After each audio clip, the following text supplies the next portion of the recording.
Benvenuti. In questo video vi mostrerò cosa fare se non riuscite a sbloccare il vostro Galaxy A27 utilizzando la sequenza di blocco schermo. Quindi, la decisione migliore in tal caso sarebbe quella di contattare il servizio di assistenza clienti Samsung. A quanto pare sono molto attivi. Se dimostrate la proprietà del dispositivo, magari con lo scontrino d'acquisto, vi aiuteranno a risolvere il problema e a sbloccare lo smartphone senza perdere i vostri dati. E se per qualsiasi motivo non poteste farlo, allora se avete un metodo alternativo per sbloccare lo smartphone, ad esempio usando il lettore di impronte digitali o lo sblocco facciale, potete accedere al vostro dispositivo e eseguire il backup di tutti i dati importanti dal vostro smartphone, ad esempio sul vostro PC collegandolo tramite cavo USB o anche utilizzando i servizi Google Cloud o qualsiasi altro servizio cloud di cui vi fidate. E poi dovremo eseguire un'operazione di ripristino ai dati di fabbrica e abbiamo due opzioni per farlo. In pratica 3, ma ve ne parlerò di una in un unico passaggio. Quindi la prima è l'operazione di ripristino ai dati di fabbrica da remoto, che è possibile se avete un account Google o Samsung configurato sul vostro smartphone. Poi, a seconda del tipo di account che avete configurato sul vostro smartphone, dovrete andare sul sito web Google Find Hub o sul sito web Samsung Find My Device. Naturalmente potete andare su questo sito web usando qualsiasi altro dispositivo in vostro possesso. Quindi vi mostrerò semplicemente questo su questo smartphone.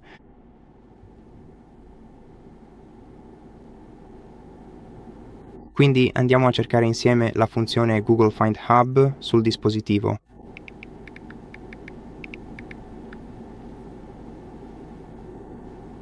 Aprite questo sito web, poi accedete.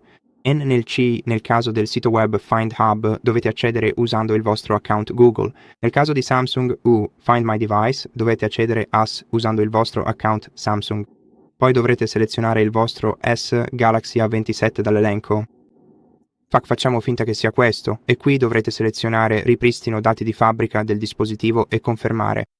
Questo eseguirà l'operazione di ripristino dati di fabbrica da remoto, dopodiché il vostro dispositivo sarà riportato alle impostazioni di fabbrica e dovrete configurare nuovamente il vostro dispositivo. E poi, se avete preparato un backup, sarete in grado di ripristinare i vostri dati importanti da esso. Ora, l'altro modo per eseguire un'operazione di ripristino dati di fabbrica sul vostro dispositivo è localmente e per eseguire l'operazione di ripristino dati di fabbrica localmente dovrete accedere alla modalità di ripristino e per accedervi dovrete collegare il vostro dispositivo al computer utilizzando il cavo USB-C. Quindi il vostro computer può utilizzare un'estremità USB-C o un'estremità USB-A. Non importa. L'unica cosa che conta è collegare questo cavo sia al computer che allo smartphone contemporaneamente. Dopodiché dovremo forzare il riavvio dello smartphone tenendo premuti il tasto di accensione e il tasto volume giù finché lo schermo dello smartphone non si spegne. Così. Poi dovrete premere e tenere premuti insieme il tasto di accensione e il tasto volume su. Continuate a tenerli premuti finché la modalità di ripristino non appare sullo schermo. Ora ci vorrà un po'.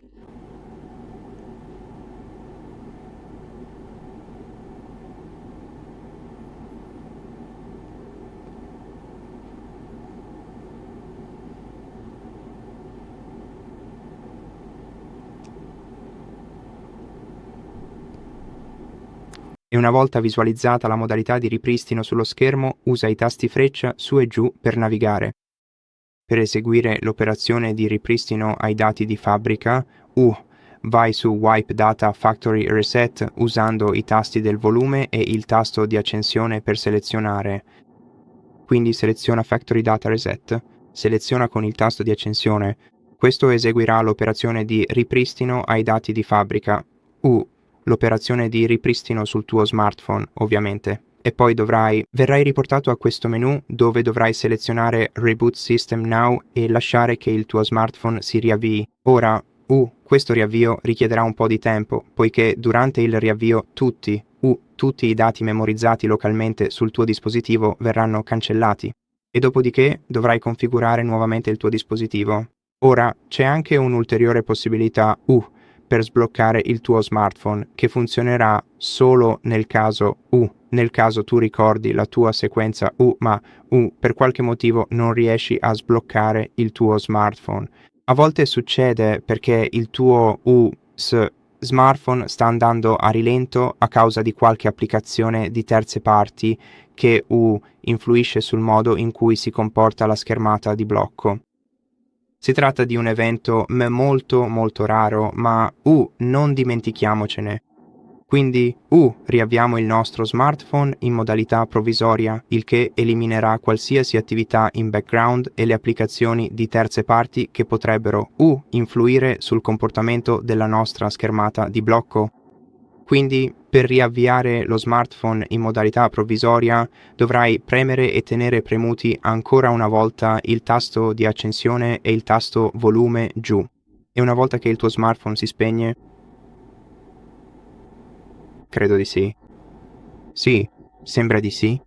Una volta che il tuo smartphone si spegne, devi solo premere e tenere premuto il tasto volume giù e continuare a tenerlo premuto finché non vedi il tuo smartphone riavviarsi. Dovrebbe riavviarsi e quando si riavvia, dovresti essere in grado di vedere l'indicatore della modalità provvisoria nell'angolo in basso a sinistra dello schermo.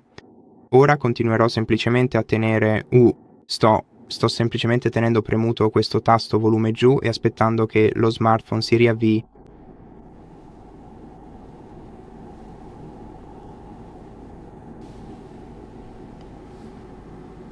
Ok, quindi una volta riavviato e dopo aver visto l'indicatore della modalità provvisoria, puoi smettere di tenere premuto il tasto volume giù. E dopodiché proviamo a reinserire la sequenza.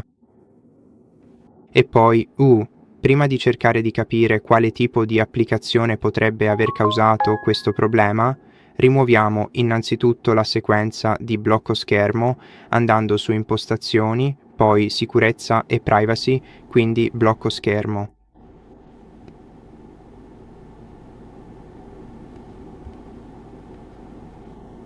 Inserisci nuovamente la tua password e seleziona scorri o nessuno.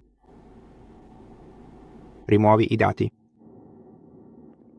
E dopodiché riavvia il tuo smartphone normalmente premendo insieme il tasto volume giù e il tasto di accensione. Seleziona riavvia e lascia che il tuo smartphone si riavvii. E questo è tutto per questo video. Grazie per averlo guardato. Se il video ti è piaciuto, iscriviti al canale, lascia un like e un commento. Ci vediamo al prossimo video.